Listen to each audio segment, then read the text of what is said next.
What's up, everyone? We're on the back nine here at Bronze Springs course, the oldest course in Alabama, seventh oldest course in the world. That's crazy. This is actually kind of like a reshoot of the back nine. I had no idea what the back nine had, so the first time I played it, it was a bunch of like kind of understable dead straight shots. And since I'm kind of working with some discs that a company sent me, I actually had no like straight to understable putters in my bag.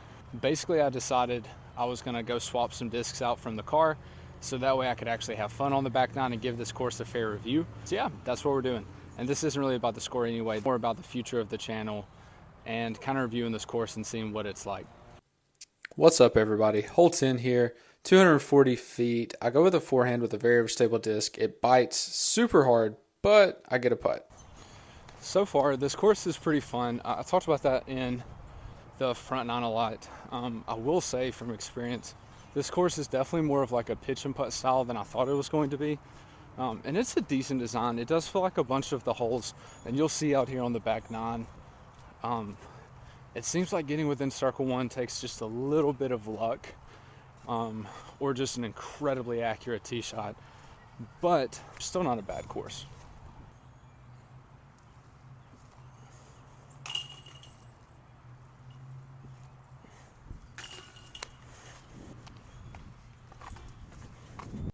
All right, 2 down going into hole 11 after birdieing hole 1 on the front nine and now starting off with a birdie on the back nine. I'm feeling good. It's 305. I throw a Halo Blend Scepter, and I get a pretty good skip even though I kind of yanked it off the tee. Now, I'm walking up to this putt really hoping to get the round going, and I yank the putt too, but it catches, so the momentum kind of carries on to the round, and I'm feeling pretty good about the back nine. So you're probably wondering what I mean by where I want to go with the future of the channel, or what this channel is going to look like, and I'm going to kind of move it towards potentially. I talked about that in the front nine, so if you haven't checked that out, go check it out. But basically, I'm thinking about taking this channel sometimes and going out to the course and just having like a discussion about what's going on in disc golf world, like professional disc golf world, sort of like a podcast without the podcast setting. Hole 12, it's only about 198 feet with a very specific line. And at this point, the course gets a little monotonous, and it seems like they're very, very short 200-foot shots, but you have to almost get lucky to get to the circle. And so this shot leaves me with about a 40-foot putt. And at this point, I thought I was going to make it, but it just kind of dropped. And I don't know if it was the wind or just a bad putt, honestly. But this one I managed to squeak away with just a par. Hole 13, only 218 feet. I'm feeling really good about this hole. It's dead straight, but I'm pretty confident I can get a flex with the forehand. And then, doink, right off of a first available tree, kicks me out of bounds. I don't even get the upshot on camera. This is for my bogey save. It's about 35 feet. And was able to jam the putt. So I was actually probably the most excited about a bogey that I've ever been before. Going into hole 14, I knew it was important how I bounced back from the bogey. Luckily, it's a forehand 265, super confident. I throw an infinite disc slab, which is very overstable, gets a friendly skip, and puts me pretty close to the basket for a good birdie look. So yeah, I'm thinking about doing like a podcast type thing, where I just discuss what's going on in the disc golf world and have it more of like a discussion and playing in the background and still playing 9 to 18 holes, but just having like some discussion time as well. Also, if you haven't figured out already, this course has some teeth. To only have like the average shot 220 feet, there's a lot of teeth to this hole. Not this hole, well this hole too, but this course in general. So I'm hoping I can still finish under par though.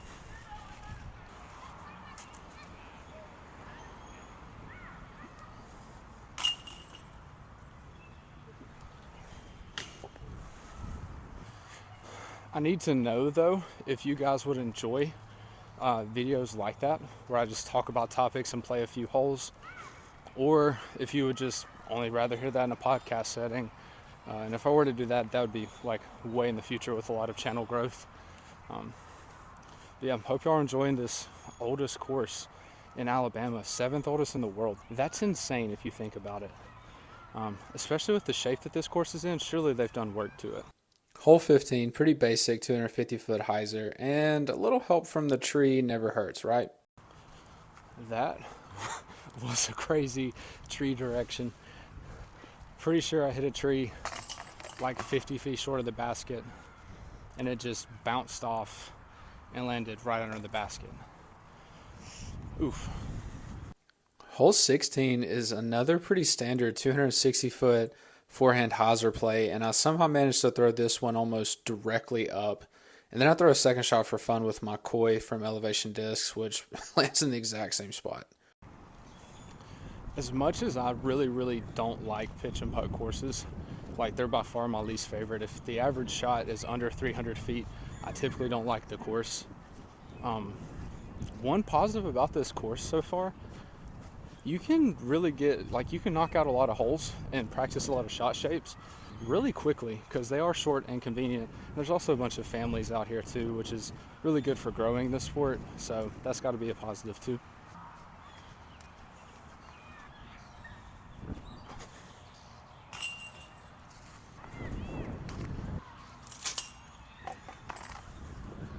Hole 17, 290 feet, very pure, dead straight gap.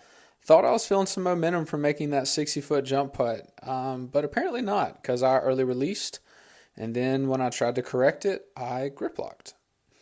So due to my bad shot, I'm left with a pretty tough putt, and I give it my best run.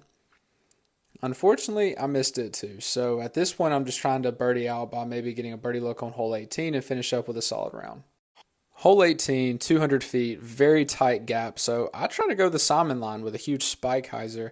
And you can catch it, go past the basket right there, I believe. And then I try to go the dead straight gap and hit first available. But I'm left with a putt as you see me trip on the way to my disc. And player A lines up for the jump putt. Just missed it and hit my camera. Player B absolutely knocks the putt down. It's like the story of my life, and I'm sure yours. Hope y'all enjoyed it. Finished up here at Brahan Springs Disc Golf Course, the oldest course in Alabama. That's insane. You can definitely tell it's like an older design too, because it's a lot more short, technical shot shapes that, like, even if you make a good shot, you've got to make a good putt if you want to get birdie. I haven't seen the front nine. Go check out the front nine. I talk about like the direction I'm wanting to go with the channel, and just kind of give some of my evaluations about the course. I believe I finished 5 or 6 down, which I feel like is pretty decent, especially when you're not throwing that well and don't really have the discs that you really need for this course, and playing it blind. That's another factor. Overall, I would give this course like 3 stars out of 5 stars. Really, after the first like 2, maybe 3 holes, there's not really any shot variation. It's pretty much all the exact same thing. You pick forehand or backhand hyzer or flex, and you kind of hope that you get lucky and get into circle 1. Overall, I'm pretty excited that this course is so close to the house, though, because it just feels kind of like historic. Also, I still have a video up where if I can't shoot 1,000 rated, I have to give a disc away. That's going to be up for like another week. And so if you want a chance for a giveaway, potentially, go check that video out on the channel. Thank y'all so much for the support so far. We are past the 500 subscribers mark, and I'm super excited about that. Can't wait to get to 1,000. So it's been really cool so far. That's all I got for y'all today. Let me know in the comments if you want me to start doing like more of almost like a podcast feel type videos where I just discuss what's going on, and then y'all can type in the comments what you want to know in your opinion, and we just have like an overall discussion. Just let me know what y'all want from the channel. Hope y'all enjoyed it. Love y'all. Stay snappy as always. I'll probably post something goofy that happened at the end of this like I usually do. Peace. Can I blame the big, loud, obnoxious truck on that? I'm blaming the truck.